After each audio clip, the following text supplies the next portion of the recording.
This is what we're going to make today. These are floor mats for a Kawasaki Pro MX.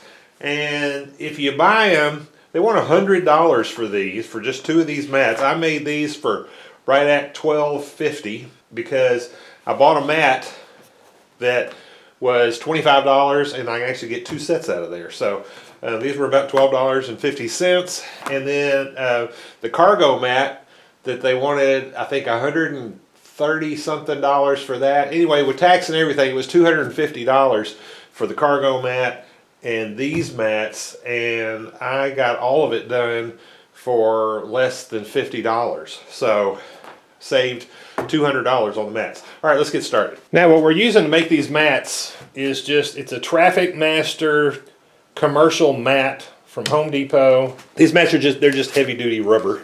Now in order to cut it, we're going to flip it over because it's easier to mark on the back side where it's nice and flat.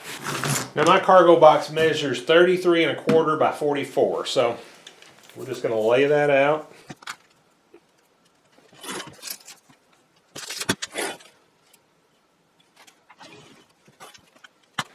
I'm going to use a utility knife on this one.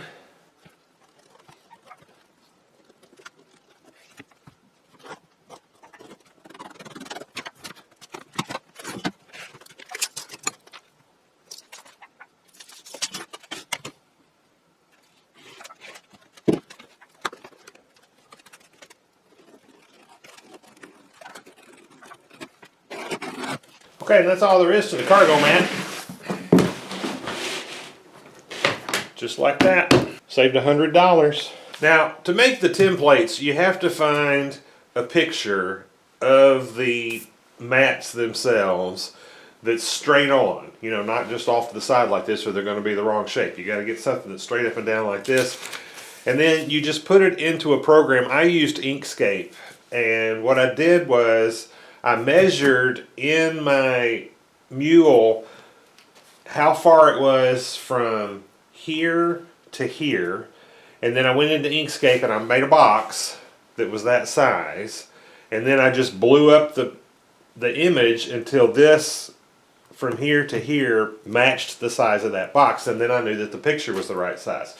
So then it was this big, and you can't print this, and so I used a program online called Raster Bader, and it split it into these different pieces so that you could then print it and cut it out and tape it together to make the size of the template that you're looking at right here.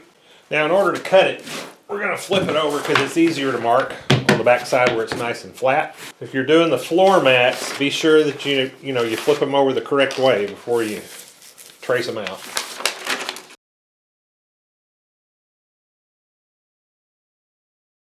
Okay, so here's the bed mat. You can see it fits really well. Now, I didn't contour it into these little things in the side.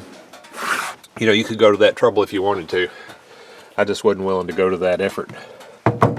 But it fits really well. And you know, the pattern matches kind of the diamond plate that's underneath it. Here's the floor mats in place. They lay nice and flat